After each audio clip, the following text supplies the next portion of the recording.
Ketua KPK nonaktif Firly Bahuri memenuhi panggilan pemeriksaan sebagai tersangka kasus pemerasan Syahrul Yassin Limpo. Hari ini merupakan pemeriksaan perdana bagi Firly Bahuri setelah ditetapkan sebagai tersangka. Lantas, akankah polisi menahan Firly usai pemeriksaan?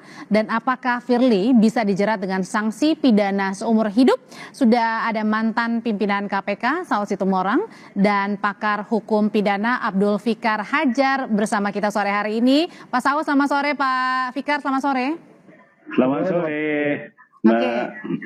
Oke, sebelum kita ke substansi pemeriksaan Firly hari ini, saya mau tanya dulu, Pak Saud sudah 2 kali kan, kemarin terakhir diperiksa pada saat Firly juga sudah ditetapkan sebagai tersangka. Sebenarnya pemeriksaan kemarin itu yang beda dari sebelumnya apa sih, Pak Saud? Ya, pertama kan itu waktu itu masih belum tersangka ya, jadi masih yang umum-umum dikaitkan dengan tugas-tugas atau potensi pelanggaran yang dilakukan bersangkutan dikaitkan dengan pasal 36 dan 65. Karena waktu itu mungkin penyidik bisa saja terpengaruh dengan saya di sejumlah media kan mengatakan foto itu membuktikan bahwa ada potensi pelanggaran pasal 36 dan 65 yang nggak boleh bertemu dengan pihak berperkara dengan alasan apapun. Itu anggapan saya, tapi ya sehingga kemudian itu menjadi kajian yang menarik mungkin bagi penyidik. Tapi setelah ditetapkan tersangka, saya dari poin-poin pertanyaan itu mengarah kepada prinsip-prinsip atau nilai yang ada di KPK yang kita sebut 9 nilai. Berarti diminta pandangannya ya? Ya, jadi mungkin itu potensinya dikaitkan dengan apakah yang bersangkutan menganut nilai-nilai itu. Ya, kita sebut ada 8 atau 7 nilai yang dilanggar lah, ya tidak jujur, tentang peduli juga, ternyata kan yang sebenarnya nggak dilaporin, kira-kira gitu, Mbak. Pak Saud, kira-kira kan hari ini diperiksa Pak Firly perdana ya, terus kemudian langsung dikonfrontir dengan pengusaha sekaligus juga ketua PBSI. Kira-kira apa yang digali oleh penyidik? Ya, kalau lihat dari pertanyaan yang diarahkan ke saya dari sekitar 8 atau 5 pertanyaan itu kan arahnya kan sebenarnya yang bersangkutan arahnya kayak LHKPN gitu. Dan which itu yang nggak dilaporkan, jadi termasuk saya nggak nyebutnya apa-apa saja. Tapi kan kita tahu di media ternyata ada apartemen, ada uang, ada yang lain-lain kan itu seharusnya dilaporkan. Jadi itu saya anggap ditanya saya, yaitu melanggar nilai-nilai yang ada di KPK, gitu Mbak. Berarti bisa jadi ini bukan hanya ditelisik untuk dugaan pemerasannya mantan-mantan, tapi juga mungkin saja gratifikasi atau suap bahkan. Ya, maka saya agak menghayal jangan-jangan juga ini pencucian uang gitu. Saya bisa salah mungkin Pak Fikar untuk menganalisis. Oke, saya langsung tanya ke Pak Fikar ya. Pak Fikar, kalau gitu jangan-jangan bukan hanya dugaan pemerasan nih yang lagi dibidik oleh penyidik, jangan-jangan ada juga gratifikasi atau suap? Ya, bisa jadi ke arah sana gitu. Tetapi ketika saya diperiksa tekanannya itu pada pemerasannya ini, ya tekanannya pada pasal 12E-nya itu, gitu. Di samping pasal 36, ya mestinya sih digandeng, ya karena kan sebenarnya lebih mudah pasal 36 kan itu delik formil. Ketemu saja, nggak usah ada akibat apa-apa, itu sudah kejahatan gitu ya. Komisioner KPK ketemu orang yang berperkara atau tersangka itu sudah kejahatan.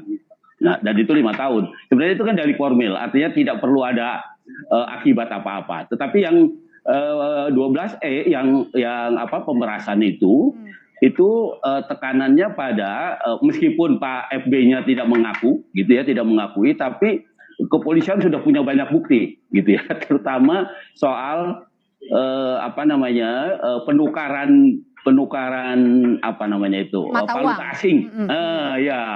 Penukaran valuta asing oleh orang-orang sekitarnya begitu. Nah, itu yang saya kira polisi sudah sangat kuat gitu punya alat bukti itu. Nah, dan dari keterangan mereka yang di sekelilingnya itu ya jelas mengarah pada tersangka begitu, Mbak. Tapi karena pertanyaan berikutnya yang masih saya tanyakan dan cecer nih, kenapa pada saat pemeriksaan perdana ini justru dikonfrontirnya dengan pengusaha hotel besar yang juga merupakan mantan ketua PBSI? Apakah yang dibidiknya hal lain di luar dari kasus pemerasannya, atau dan satu lagi nanti akan dijawab oleh bapak-bapak, akankah Firly Bahuri akan ditahan di pemeriksaan perdana nanti? Pak Saud, Pak Fikar akan jawab, tetaplah bersama kami di Kompas Petang.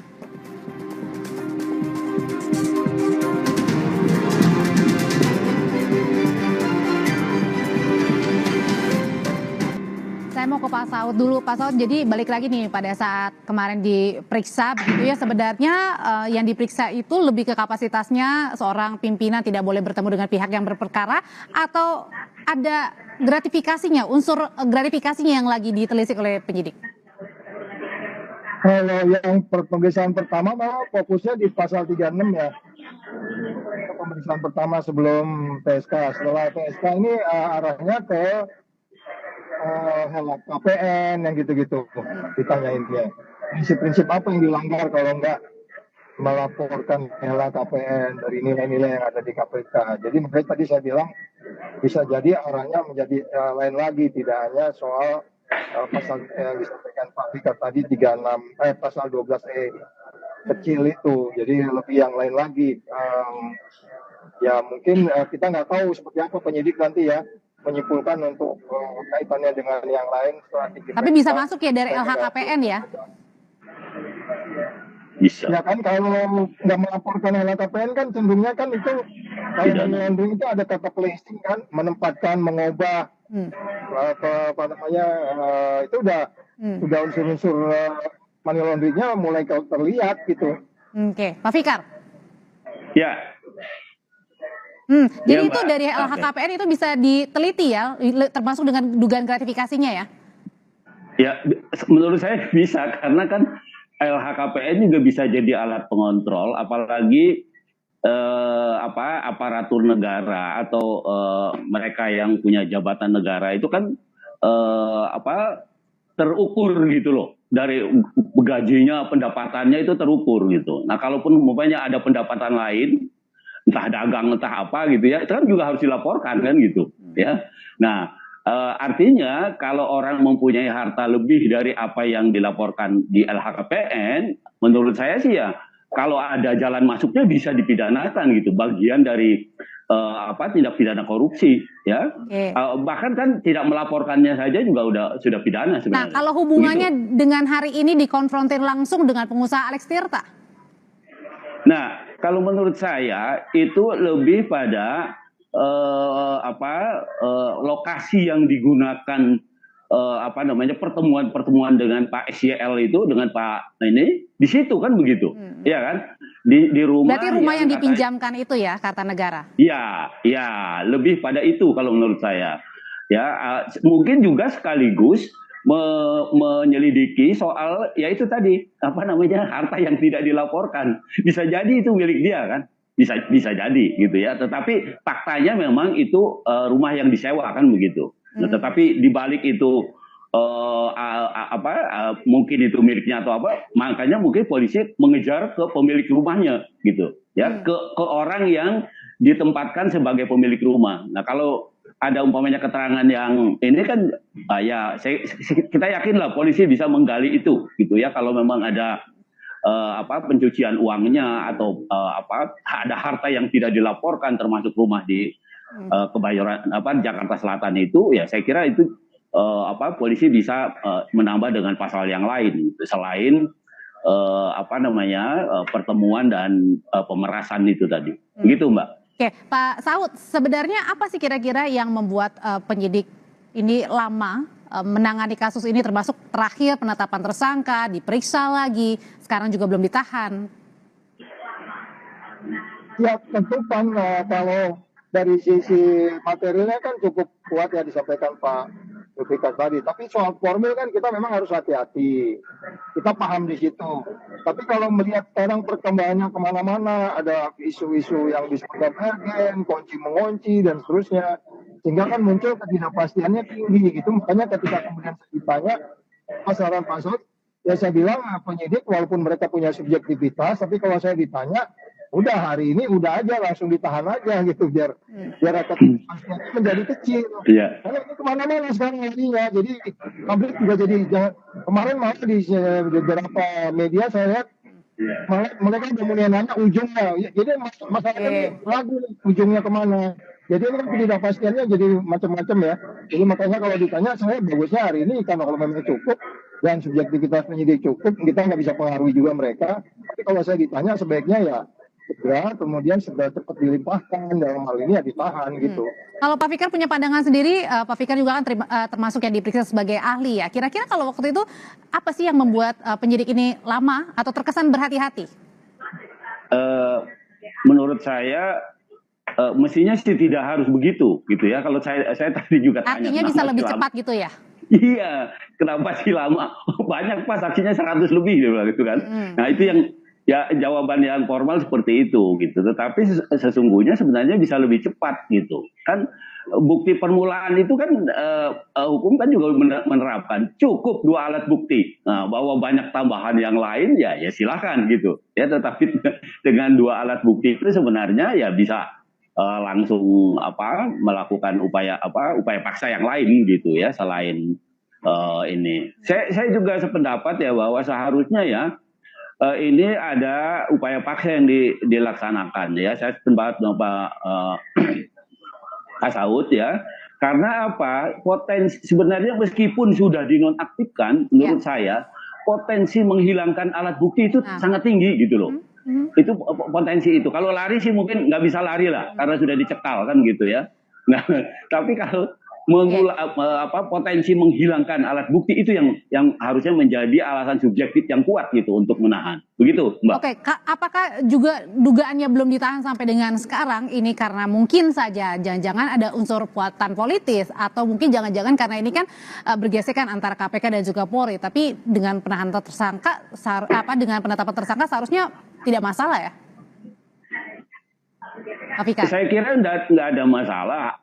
Ya, saya kira nggak ada masalah, apalagi pengendali ketua KPK sementaranya kan udah orang lain. Artinya Pak Firly atau tersangka ini sudah tidak punya akses menentukan apa-apa di KPK gitu. Ya, artinya KPK itu sudah menurut saya ya bukan bersih. Maksud saya sudah inilah penghambatnya sudah hilang gitu. Artinya KPK tidak bisa lagi jadi faktor yang menghalangi tindakan yang akan dilakukan terhadap tersangka ini gitu. Nah, karena itu sekarang tergantung pada kemauan polisi gitu. Ya, dasarnya sudah ada, dasar objektif, dasar subjektif sudah ada gitu. Artinya sudah mencukupi gitu. Nah, sekarang tinggal niat baiknya bahwa serius atau enggak kan begitu. Ya kan? Begitu, Mbak. Kalau menurut Pak Saud sendiri dugaannya saat perdana hari ini diperiksa langsung ditahan atau belum? Pak Saud? Masih di mute? Maksudnya gimana? Ya. Halo, enggak ini udah. Maksudnya? Iya, Pak Saud, masih diperiksa nih Pak Firly di Barreskrim. Hari ini kemungkinan besar akan ditahan atau belum? Pak Saud?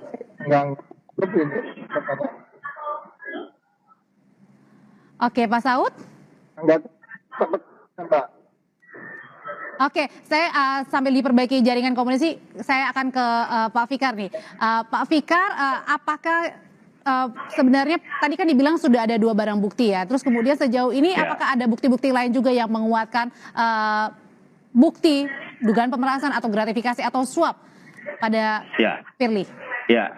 Yang dimaksud itu bukan barang bukti, alat bukti. Alat bukti. Ya.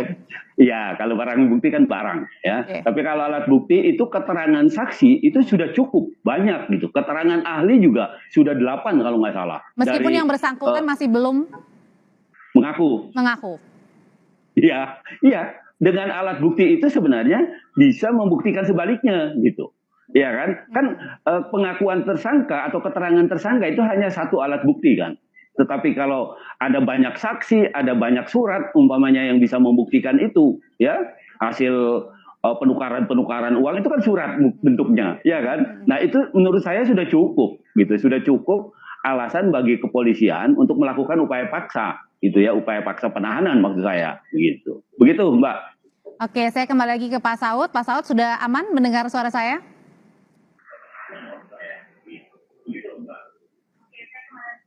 Iya, masih di mute Pak Saud? Oke, saya balik lagi ke Pak Fikar kalau gitu, sambungannya masih belum terkoneksi dengan baik. Apakah kemungkinan Pak Fikar dengan tadi alat bukti, kemudian juga pemeriksaan saksi, ancaman maksimalnya bisa diterapkan kepada Firly Bahuri? Karena ini adalah nggak main-main Ketua KPK. Ya, ancaman maksimal itu adalah ranahnya peradilan, dan ranah peradilan itu adalah penuntut dan majelis hakim, gitu. Ya, artinya penuntut bisa menuntut maksimal, umpamanya seumur hidup itu tadi 20 tahun atau seumur hidup umpamanya, tetapi juga putusannya akan tergantung hakim. Sejauh mana hakim mengapresiasi fakta persidangan, gitu. Ya, meskipun di lain pihak terdakwa sendiri atau Pak Firly sendiri punya hak untuk membela diri, boleh, nggak ada masalah gitu, karena itu memang mekanismenya seperti itu. Tetapi saya kira di pengadilan ini baik jaksa maupun hakim, saya percaya akan menggunakan upaya yang maksimal gitu ya dalam menerapkan ini, karena ini terus terang saja juga menjadi taruhan soal reputasinya KPK. Maksud saya nama baiknya KPK. Meskipun secara reputasi tidak secara langsung gitu, tetapi nama baik KPK sudah begitu dicemarkan gitu. Kewenangan yang begitu besar yang memang sudah diantisipasi oleh pembuat undang-undang terjadi juga gitu. Itu kan juga mengherankan sebenarnya. Iya.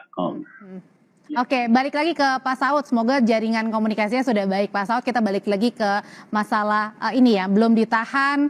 Tadi juga dimintanya untuk ditahan karena bisa saja menghilangkan barang bukti. Sebenarnya barang bukti apa yang kira-kira bisa dihilangkan? Kan toh semua alat buktinya sudah ditahan semua oleh penyidik. Dan dia juga sudah dinonaktifkan, Firly ini, Pak Saud. Masih di mute, Pak? Masih di mute audionya Pak Saud. Silakan Pak. Bentar diambil ya. Oke, masih belum terkomunikasi dengan baik. Oke, baik. Saya kembali ke Pak Fikar kalau gitu. Pak Fikar, apa sih yang kemudian bisa menjadi pesan ya buat sekarang KPK begitu, ketua KPK-nya terjerat dalam kasus dugaan pemerasan. Apa yang menjadi PR besar saat ini untuk bisa segera dilakukan? Saya kira ada yang bilang Dewas ini tidak kelihatan gitu kerjanya atau aktivitasnya gitu ya, yang akhirnya diambil alih oleh penegak hukum, oleh Polda Metro Jaya gitu ya, diambil alih oleh Polda gitu. Nah, saya kira ini bisa menjadi bahan untuk mengevaluasi tentang peranannya Dewan Pengawas gitu ya. Meskipun umpamanya kemarin Pak bekas Ketua KPK Pak Agus bilang sebenarnya lebih efektif pengawas internal. Itu lebih efektif karena bisa setiap saat memeriksa gitu. Begitu dipegang Dewas ini ya dipanggil tapi tidak terlihat apa ada taringnya belum ya. Iya, belum ada taringnya begitu. Nah, karena itu menurut saya bisa dievaluasi ke depannya. Begitu, Mbak. Oke. Pak Abdul Fikar Hajar, terima kasih untuk berbagi pandangan serta Pak Saud Situmorang. Terima kasih juga, sehat selalu semuanya Bapak-bapak.